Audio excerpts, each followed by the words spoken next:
All right, guys, today we got a couple more little upgrades, kind of subtle, but anything we like to do on this 2024 Mustang, we like to bring along for the ride. So first up today is our new lithium battery from Excess Power. Super, super lightweight battery. If you look at this, 2 fingers, pick this thing up. It looks like a full-size battery, but it's going to be quite a bit lighter than the OEM battery. So once we get the OEM battery pulled out, we're going to weigh that battery, weigh this one, see how much weight we can save. It's all about, see Mrs. Beef in the background. She's packing some orders, trying to make some funny jokes, trying to get us to laugh, and that's okay. We like it. Next up, VMP, our friends over there, Mr. Starkey, sent us one of their cool carbon fiber intakes for the 2024. Looks pretty sharp. So this is going to replace our factory inlet tube from Whipple superchargers, the rubberized one.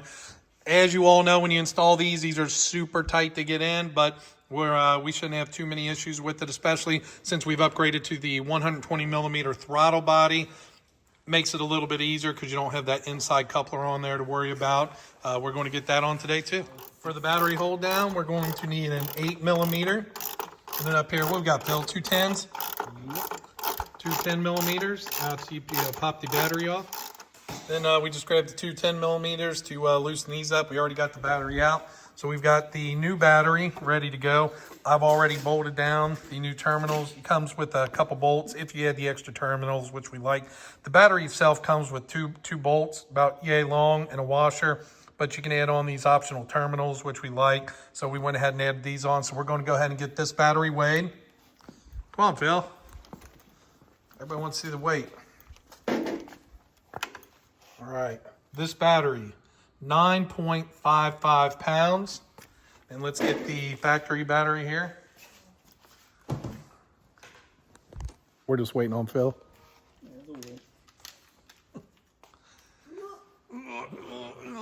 See what you got there, Phil. You been working out, buddy? Looking strong. All right, 44.95 pounds. And the other battery is what, 9 something? Mm-hmm. So you're talking a 35-pound weight savings going from the factory battery to this Titan 8 lithium. This is supposed to have all the power that we need, so we're hoping it does the job. We actually tried another lithium battery in there, and the screen would actually shut down. The car would shut down on us sometimes, so you know, I won't put that out there because I want to bash the company because I like that battery. It just doesn't have enough power for this particular car. All of our previous cars it has. But the guys over at XS tell us this battery will do the job. I know they up like 100 cranking amps on the 2024s over here. So we're going to get this one in. We're going to drive it around a little bit, make sure it doesn't shut down, the screens don't shut down, and we'll let you know how it works out. Now, the other cool thing about this battery actually mounts just like the factory battery as far as with these terminals and even the hold down post on the front. So when we put this in, we're literally just going to bolt these on just like they were. And I don't know, Phil, you think we ought to take the little handles off there, buddy? Mm-hmm. So that you can lift the whole 7 pounds by yourself. Can you get it? 9 pounds, whatever it is. I might want to keep them on there, you said? I don't know, I feel like they would make a lot of noise underneath the hood, Phil. This car's loud, you're not gonna hear it. Phil, we're gonna put the rest of the exhaust back on. We may have pulled a couple pounds out on the exhaust as well, so. Now, the one thing I can tell you, these are going to be a tight fit. I mean, with all the extra doodads and things here, your side piece and your front piece there, they do get a little tight, but we just gave it a little tap. They went right down.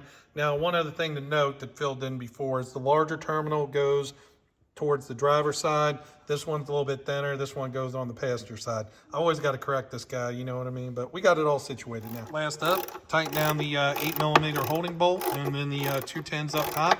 And we'll be ready to move on to the carbon fiber intake. All right, and we'll just we'll pop the filters off. You to pull your sensors off each side, loosen up at the throttle body, pull a couple little hoses off, and we'll be good to go.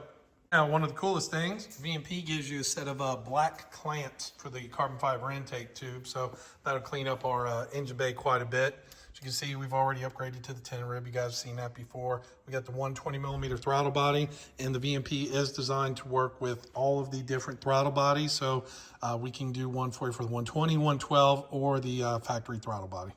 Now, with the Whipple intake tube, obviously all the couplers are built into the intake. With these, you're going to have a coupler on the end, and then you'll have 2 on each side as well. So it's a little bit different setup than that factory Whipple setup. And again, black clamps. You want to get this really tight, but going to carbon fiber, I wouldn't over tighten it. Got a couple more threads there, but looking inside, we only got 2 threads left, but I feel pretty comfortable with how tight it is. So we're going to go at it with that orientation. Now, as you're installing, this is always going to be trickier. The way that we do it is we put because it's tight in here with these filters and everything, we're going to put this coupler on first. And then when we go to put the tube in, we're going to have the couplers on both sides, okay? You're going to pop this down in. Then we're going to kind of angle this up to work this side in first, kind of work it around. It does take a little bit. Then you're going to come over to the other side and you're going to work this in. It definitely helps to have 2 people. That way, especially when you get to that last one, somebody can be holding over here to kind of hold these in so they don't pop out, because there's a good chance you're going to pop them out as you try to lift up. But if you hold them tight enough, you'll keep it in there, because it is very tight in here with this. Obviously looks great when it's done. Black clamps. Now, you do get, unfortunately, with the clamps, and we'll probably just use some marker there, but once you tighten the clamps down, it looks like when they powder coat them or whatever they do on the paint, looks like they paint them in a set position versus being completely open. So you are going to get a little bit of silver showing there, but we'll try to touch that up with just some black magic marker or something like that, and you shouldn't really notice it too much, but we're just about finished up here. So we're all done with the installation.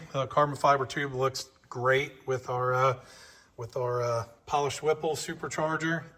Got the new excess power battery. Again, 9.5 pounds, cut basically 35 pounds of weight with the battery, which is amazing. We're always trying to cut weight out of this thing so we can get out, just keep getting quicker and quicker with the car. We did do the Whipple upgraded air box.